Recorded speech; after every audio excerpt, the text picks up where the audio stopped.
Welcome to Shop Talk. Today is Tuesday, June 10th. GC Rendezvous is this Friday and Saturday. Not really sure if I'm going to make it. We have a Jack Wolf release Friday. Obviously Father's Day on Sunday. And usually we spend, Mother's Day, Father's Day with the in-laws on Saturday. And then my mom and dad on Sunday. Off topic here, but have you all noticed like an increase of fully licensed, street legal golf carts in your city or neighborhood? I've noticed that the last like 2 or 3 years. So I live in a small town, but I mean, honestly, it's like a medium-sized town now because everything is developing, right? And a state route runs through the middle of the town. Well, the other day, I turned right on the state route to go up towards Kroger, Walmart, whatever. And I get behind a line of cars that's behind this golf cart, fully legal, licensed, but the golf cart can only go like 25 miles an hour, and it's half on the road. So it's on the right side of the road. It's half on the road and like half off the road. And the operator of that golf cart is like waving cars around her because obviously she's going a lot slower than what the posted speed limit is. I don't know. Maybe that's just me being petty.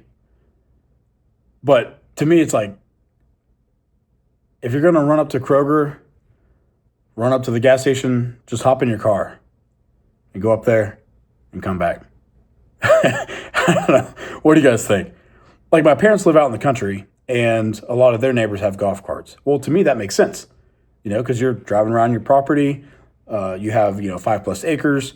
You're driving from neighborhood or neighbor to neighbor just to say hi or do whatever. But like here in the city, what's the point of having a golf cart when your max speed is 25 miles an hour and you're holding everybody up on a main roadway? I don't know. Anyways, that's my tangent, I guess, for the day. I got back from Blade Show. Let's see what it is. So today's Tuesday. Got back from Blade Show late Sunday. Had a really good time. We left Wednesday. Had dinner with my friend and his wife around Wednesday evening, and then went on down to Atlanta. We set up for a Blade Show on Thursday. Then, of course, the show was Friday, Saturday, and Sunday. Had a really good show.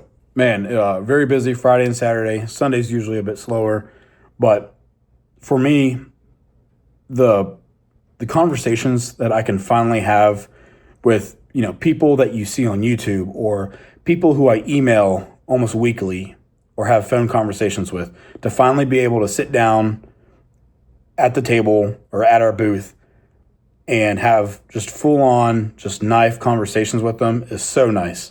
Like, to me, that's what Blade Show is all about. Like, obviously it's awesome to sell knives and to sell my t-shirts, my hats, whatever.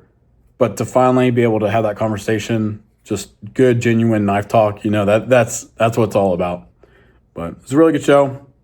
Met a lot of people, a lot of new people. So that's good. I was able to introduce the brand, the website, the history about my grandpa, how he started the business. And definitely worth it. We upgraded to a 10x20 space this year, which I should have done a 10x20 probably last year. But moving forward, I always do a 10x20. It was just so much more space. I was able to lay more out. Question for you guys. So a lot of people that came up to the booth. So I had a lot of knives there. I had my exclusives. I also brought Jack Wolf, Finch, Berg, Devo, like everything. But I only brought like one of each or two of each knife. So Brian had a good point where he said less is more. I mean, how many times have we heard that, growing up or throughout life? I'm thinking next year for Blade Show, maybe I will only bring my exclusives. I notice a lot of people, they see us as a dealer for other brands, which obviously we are, but a lot of people don't know about my own exclusives.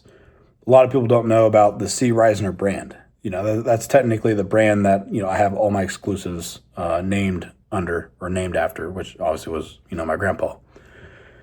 So maybe I need to do a little bit better job at marketing the C. Reisner brand and my exclusives.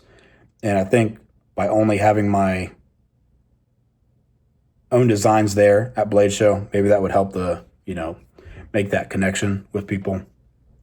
But overall, very good show. My only pet peeve is, so we're in Blade Show, right? I have customers at my table. I'm trying to talk, about my business. I'm selling knives. Brian is busy making transactions. This gentleman comes up to me and starts to try to sell me his marketing, agency or marketing technique, and he wants to set up a phone call. And we're like a minute into it. I'm really trying not to be rude, right? I just hurry up, man. I want to focus my attention to the people that are at my table. I don't need to hear your speech about how your amazing SEO marketing agency can help me. Anywho, we're on 2 minutes now, and finally I just tell him hey, look, email me if it's the right fit. We'll make it happen, but just email me your website and I'll look into it and we'll go from there. Well, then he's pressuring me to set up a date and time for a virtual meeting. At that point, I'm like, man, email me. We're done. I want to go back to selling my knives, right? Which is why I'm there. I want to go back to having great conversations with the people who support my business. And this dude didn't even know, he had never even been to the website, didn't know what I sell, what I sell. And anyways, that's my that's my rant. Just it's a little annoying. I'm there to have a good time. I'm there to, see the people that support me, to sell my knives, to interact with, customers. I'm not there to listen to your 3-minute, marketing speech about how, your SEO service can greatly expand my business.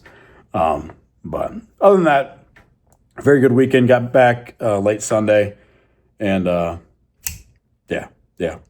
Monday morning, rolled right into knocking out emails and returning voicemails and phone calls. And so let's wrap that up, and then we'll talk about these new Tangos from Jack Wolf. So it's a collab series. Excuse me. Let me hop over to the website real quick, and we can talk about the collab series. So the collab series is a new series, and it's the first ever design in that series. And the designer of this is Chris Ortiz, who is with Cerberus Knives. I think that's how you say it. Cerberus Knives. I'll be honest, I've never heard of Chris Ortiz. Never heard of the Cerberus Knives before. But from what I can tell, obviously, Ben knows of him and they have produced this knife, which is very sleek in my opinion. 4 different versions. Let's see here. This is the full tie sunburst. As you can see the lines there. And we have the Miami camo carbon. We have, I think this is the first time I've ever seen this one, but fat carbon dark matter polar. There we go. Fat carbon dark matter polar. To me, I kind of like this. Then on this one, you have DLC belt satin. Last but not least, and probably the most popular one, Kieranite, which I think is called Crystal Lake. Let's see, yeah, Kieranite Crystal Lake. This was also on the Little Bro Jack, I think, the second run of the Little Bros. I'm pretty sure. Might have been the Big Bro, but I think it was the Little. If I had to guess, this one will sell out pretty quick because, it seems like Kieranite's like the handle on the market these days. 2 years ago, it was everything Micarta, and then it switched over to fat carbon, and now anything like acrylic or like a resin, that seems to be what's pretty hot lately. So these release on Friday, which is the 13th, 2 p.m. You can hop on over to the website, traditionalpocketknives.com. Check them out. Brian and I, we've done a really good job of making our own videos, taking our own pictures. Then today, I filmed all these knives out in the sun, which, once you get these handles out in the sun, it's so much different than like the lighting we have down here. Just so much better, and you actually get like a good feel and look of what the knife handle like truly looks like, if that makes sense. But yeah, very good knife, and drops Friday. So check out the site. Let's quickly go over this new Rockwall flipper from Tactile. I was able to stop by their booth on early Sunday morning at Blade Show and talk to Will, who's the owner there, and just super nice dude.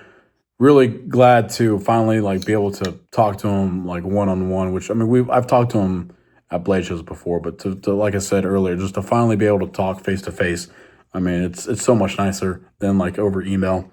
But this is like I said, the Rockwall flipper. They had 3 versions. You had the let's see here, titanium stone-washed Magna Cut, the slate gray titanium satin Magna Cut, and the DLC titanium DLC Magna Cut, which is this one. So the slate gray sold out really quickly, followed by the full titanium stonewashed. I wish I would have ordered more because I did not think they were going to sell as quickly as they did. I did very limited marketing on this just because we just didn't have time because we were getting ready for Blade Show. But we do have 6 of these left. The reason I think this one is a little bit slow of a seller because this is $429, so $429 for Magna Cut titanium. I get it; it's American made. Magna Cut, DLC titanium, but I would really like to see this at $375. If this was $375, even $350, I think these would be gone already. But yeah, I get it. $429 is very expensive. And that's hitting the $450, $500 mark really. But for what you get, it's very well made. And Tactile always has really good customer service. Anytime someone's emailed me regarding Tactile, they had an issue with their thumb stud Rockwall or a bear that was off centered, I was able to put them in contact with the support team from Tactile. They would issue a return label, take care of the problem, send it right back, and be good. So that right there tells me a lot, which is why I like to deal with Tactile. But overall, very good Blade Show. I'm very happy where the business is heading. I'm ready to tackle the summer and then get ready for the holiday season. Got a lot of plans for really the summer and the holiday season. Got a whole bunch of my exclusives, which probably a lot of you guys saw in my video when I showed the Blade Show table. But I'll go over my exclusives maybe next Shop Talk. And like I said, I'm going to try to do 1 or 2 Shop Talks a week.